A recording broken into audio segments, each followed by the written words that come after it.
বুঝতে পারি না, সেজন্য আমাদের অসহায় শূন্য হয়ে একদম সর্বমঙ্গলময়ের মঙ্গল, মঙ্গল ভবন সর্ব অমঙ্গল হারি বলছেন আমাদের তুলসী দাসজি। বলছে সর্ব অমঙ্গল, বলে তুমি যাহা করো, আমাদের সীতারাম বলছেন না, তুমি যাহা করো তা সকলই মঙ্গল, এই বিশ্বাস করো দান। প্রভু তুমি তো সকল সব সময় মঙ্গল করো, কিন্তু এই বিশ্বাসটা তো আমাদের দিতে হবে। আজকে যে মঙ্গলবার, এই মঙ্গল শব্দটার অর্থ কি? এই মঙ্গল শব্দটার অর্থ কি? মঙ্গ, ম উনাই গয়। এই মঙ্গ মানে কি? মঙ্গ মানে ষড়বিকার।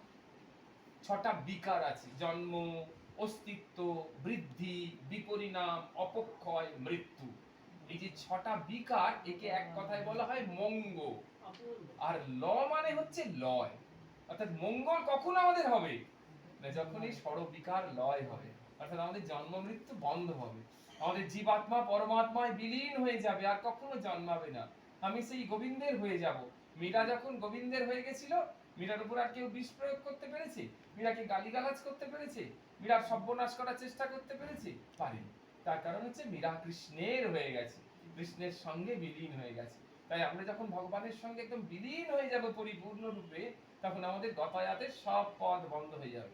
তখনই আমাদের আত্যন্তিক মঙ্গল। মঙ্গ মানে ষড়বিকার, আর ল মানে লয়। তাহলে ষড়বিকারের লয় কখন হবে না, যখন আমাদের যাতায়াতের পথ বন্ধ হবে। তাহলে আজকে মঙ্গলবার ভাগবত আমরা আস্বাদন করছি। হ্যাঁ, জন্ম, আমরা জন্মাই দিয়ে এটা একটু মনে করলেই হবে। আমরা জন্মাই, জন্মানোর পর কেঁদে উঠি, কেঁদে উঠে আমরা অস্তিত্ব বললাম। যতক্ষণ না কেঁদে উঠছি ততক্ষণ ডাক্তার বলে না এখনো কাঁদাতে হবে, উল্টে ধরলো, চাপড় মারছে, কত রকমের প্রক্রিয়া অবলম্বন করছে। তার মানে কি, আমার অস্তিত্ব এখনো প্রকাশিত হয়নি, আমার মূর্তিটা কেবল বেরিয়েছে, ওটা মৃন্ময় মূর্তির মতো, তার চিন্ময়ত্ব প্রকাশ পাইনি। তাহলে জন্ম, অস্তিত্ব, তারপরে আস্তে আস্তে আস্তে আস্তে আমি একটু বাড়ছি, বড় হচ্ছি, আমার অঙ্গ প্রত্যঙ্গ বাড়ছে, আমার চুল টুল সমস্ত নখ টক সব বাড়ছে। তাহলে জন্ম, অস্তিত্ব, বৃদ্ধি, বাড়তে বাড়তে একটা সময় গিয়ে আর বাড়লো না, তাকে বলা হয় বিপরিণাম।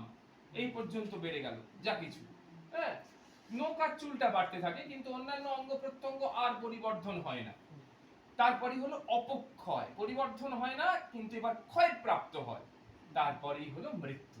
তাহলে জন্ম, অস্তিত্ব, বৃদ্ধি, বিপরিণাম, অপক্ষয় আর মৃত্যু, এটা হলো ষড়বিকার। এই ষড়বিকারকে একটা ছোট্ট কথায় বলে মঙ্গ, ম উঙাই গয়। আর সেই মঙ্গ যিনি লয় করেন তাকে বলা হয় মঙ্গল মূরতি, মঙ্গলা আসিল ভুবন ভরিল সুখে। তাহলে তিনি হলেন মঙ্গল মূরতি, মঙ্গল ভবন সর্ব অমঙ্গল হারি, তিনি হলেন আমার গোবিন্দ। তিনি তাকে তাই জন্য বলা হচ্ছে যে মঙ্গল দাতা, মঙ্গলকারী, তিনি আমাদের আত্যন্তিক মঙ্গল ঘটাচ্ছেন। আমরা বলি মঙ্গল মানে কি, এই যে টাকাটা পাচ্ছিলাম না, আজকে টাকা পেলাম, কি মঙ্গল হলো, এই যাওয়াটা হচ্ছিল না, আজকে গেলাম, কি মঙ্গল হলো। কিন্তু এগুলো সব আপাত মঙ্গল, কিন্তু অ্যাপারেন্ট হলো।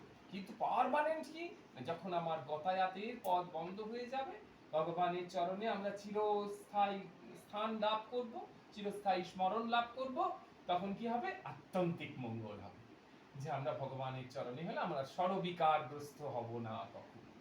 তাহলে এই হচ্ছে আজকের মঙ্গলবার আমরা ভাগবত আস্বাদন করছি। মঙ্গল কি সাংঘাতিক মঙ্গলের তাৎপর্য রয়েছে, এইগুলো সমস্ত যদি একটু মনে প্রাণে যদি আমরা সূক্ষ্মভাবে ভাবতে থাকি, তাহলে দেখবো যে ভাগবত রসাস্বাদনটা পরিপূর্ণ হবে। প্রীতিযোগ অবলম্বন করে ভাগবত রসাস্বাদন।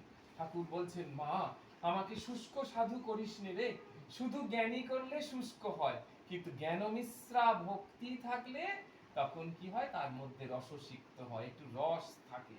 আর রস না থাকলে ওই রস আমাদের হৃদয়ের মতো কঠিন কে দ্রবীভূত করতে পারে না। তাহলে আমাদের হৃদয় তো সংসারের চাপে কঠিন, সেটা তো দ্রবীভূত হবে না। তাই জন্য ভাগবত একটু রস সিদ্ধ করে উচ্চারণ করতে হবে। তাহলে আমরা 2 এর হিসাব করেছি, 6 এর হিসাব করেছি, আর একটু ছোট্ট আছে 23 এর হিসাব। আজকে 23শে সেপ্টেম্বর, সেই 23শে সেপ্টেম্বর করে আমরা আজকে ভাগবতের এতে ঢুকবো। 23শে সেপ্টেম্বরের প্রথম কথা হচ্ছে গিয়ে দেহতত্ত্ব। একটা হলো দেহতত্ত্ব আর একটা হলো দেহি তত্ত্ব, দুটো তত্ত্ব। প্রথমটা হলো 23শে সেপ্টেম্বরে 23 সংখ্যা, দ্বিতীয়টাও 23 সংখ্যা। দেহতত্ত্ব, আমাদের ইন্দ্রিয় সংখ্যা কটা, মোট ইন্দ্রিয় 14টা। 5টা জ্ঞানেন্দ্রিয়, চক্ষু, কর্ণ, নাসিকা, জিহ্বা, ত্বক। দ্বিতীয় হলো 5টা কর্মেন্দ্রিয়, বাক, পানি, পাদ, বায়ু, উপস্থ। বাক মানে জিহ্বা দিয়ে কথা বলছি, পানি মানে হাত, পাদ মানে পা, উপস্থ মানে মূত্রদ্বার, পায়ু মানে মলদ্বার। তাহলে এটা হলো আমাদের 5টা কর্মেন্দ্রিয়। তাহলে 5 5 এ 10, মন, বুদ্ধি, চিত্ত, অহংকার। এটা হলো অন্তরিন্দ্রিয়। এই নিয়ে মোট 14টা হলো। এই ইন্দ্রিয়গুলো দিয়ে আমরা কি করি? আর ইন্দ্রিয়গুলোকে সংস্কৃতকে কি বলে? করণ। করণ মানে যা আমরা করি, যা দিয়ে আমরা কাজ করি তাকে বলা হয় করণ। ওই জন্য এই শব্দটা এসেছে করণ যুক্ত অনীয় প্রত্যয় করলে কি হয়? করণীয়। তোমার যা করণীয় তুমি তাই করো। তাহলে করণীয় মানে কি? তোমার ইন্দ্রিয়গুলোর এখন যা করা উচিত তাই করো। তুমি অন্য কাজ করছো কেন? এই সকালবেলা উঠে তুমি পায়খানা চেপে তুমি ফুল তুলছো কেন? তোমার এখন কি করণীয়? না সকালে পাতকৃত্য সারা। এটা হলো করণীয়। করণ যুক্ত অনীয়, অর্থাৎ তোমার ইন্দ্রিয়ের এখন যে কাজটি করা দরকার। তাহলে সেই করণ আমাদের 14টা করণ। করণ দিয়ে আমরা কি করি? মানে করণ দিয়ে আমরা কি করি? বিষয় উপভোগ করি। তাহলে বিষয় কটা? 5টা। রূপ, রস, শব্দ, গন্ধ আর স্পর্শ। চোখ দিয়ে রূপ দেখি, এরকম ভাবে ত্বক দিয়ে স্পর্শ করি, কান দিয়ে শব্দ শুনি, এরকম না? তাহলে 14 ইন্দ্রিয় আর 5টা বিষয়। তাহলে কথা হলো 14 আর 5 এ 19। এগুলো করছে কে? এই দেহটা। সবকিছু ভোগ করছে কিন্তু এই দেহটা।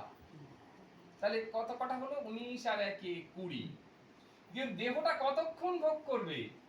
যতক্ষণ দেহের মধ্যে আত্মা থাকবে। যতক্ষণ আত্মা থাকবে ততক্ষণ আনন্দ।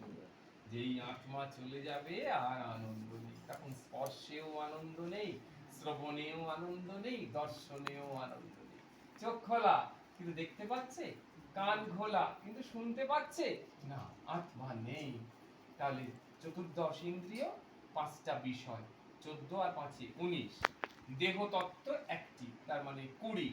আত্মা তত্ত্ব একটি, মানে 21। আমরা কোথায় আছি? এই সৃষ্টিকর্তার সৃষ্টিতে আছি, জগতে আছি, দুনিয়ায় আছি। তাহলে সেটাও একটা তত্ত্ব। তাহলে 21 আর 1 এ 22। আর এই জগৎ তত্ত্বকে যিনি সৃষ্টি করেছেন সেই স্রষ্টা, আমাদের যিনি সৃষ্টি করেছেন সেই পরমাত্মা, তিনি আরেকটি তত্ত্ব। তাহলে এই ত্রয়োবিংশতি তত্ত্ব মানে 23টা। এই 23টা তত্ত্ব নিয়ে কিন্তু আমাদের তত্ত্ব। তাহলে ত্রয়োবিংশতি তত্ত্ব। তাহলে আমরা যদি প্রথম থেকে ধরি, তাহলে প্রথম হলো পরমাত্মা তত্ত্ব। পরমাত্মাই একম অদ্বিতীয়ম সত্তা। দুই নেই, পরমাত্মাই রয়েছে। দ্বিতীয় কি? পরমাত্মা কোথায় রয়েছেন? জগতে। সর্বং হরিময়ং জগৎ।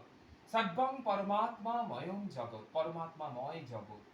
তাহলে প্রথম হলো পরমাত্মা তত্ত্ব 1। 2 হলো তার স্বরূপ তত্ত্ব মানে জগৎ তত্ত্ব। 3 হলো গিয়ে আত্মা তত্ত্ব।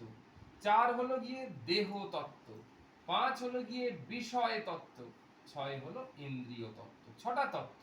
কিন্তু সংখ্যার বিচারে দেখা গেল গিয়ে এখানে 4, পরমাত্মা 1, জগৎ 2, আত্মা 3, দেহ 4, বিষয় হচ্ছে 5টা। তাহলে 4 আর 5 এ 9, আর ইন্দ্রিয় হলো 14টা। 9 আর 14 তে 23। তাহলে এই ত্রয়োবিংশতি তত্ত্ব, এই তত্ত্ব দিয়ে আমরা এই জগতের যাবতীয় সুখ ভোগ, আনন্দ ভোগ, দুঃখ ভোগ, দুর্ভোগ ভোগ, যাই বলো না কেন, অপমান, লাঞ্ছনা, প্রশংসা, গরিমা সবকিছু ভোগ করছি এই ত্রয়োবিংশতি তত্ত্ব দিয়ে। একটা তত্ত্ব যদি বিচ্ছিন্ন হয়, ব্যাস সঙ্গে সঙ্গে আমরা এই সমস্ত থেকে বঞ্চিত হয়ে যাব। সেটা হলো কি? একবিংশতি তত্ত্ব মানে আত্মা তত্ত্ব। আত্মা যদি বিচ্ছিন্ন হয়ে যায়, যেই মুহূর্তে আত্মা দেহ থেকে বিচ্ছিন্ন হয়ে যাবে, সমস্ত তত্ত্ব প্রকাশিত থাকলেও আমরা তার সম্ভোগ সুধা থেকে বঞ্চিত হব। ভাগবত কথা হলেও আমি যদি বসে থাকি এখানে, এই যে আমাদের রামকৃষ্ণ মিশনে যে গুরু মহারাজরা যখন তাদের দেহ চলে যায়, প্রেসিডেন্ট, ভাইস প্রেসিডেন্ট মহারাজরা সারা রাত্রি ধরে সেখানে সংকীর্তন হয়, ভগবানের নাম গুণগান কীর্তন হয়, বেদ পাঠ হয়, গীতা পাঠ হয়। তো মহারাজ কি শুনতে পান? মহারাজের অর্থাৎ আত্মা ব্যতিরেক, ওই দেহের মধ্যে দেহি নেই, তাই তিনি শ্রবণ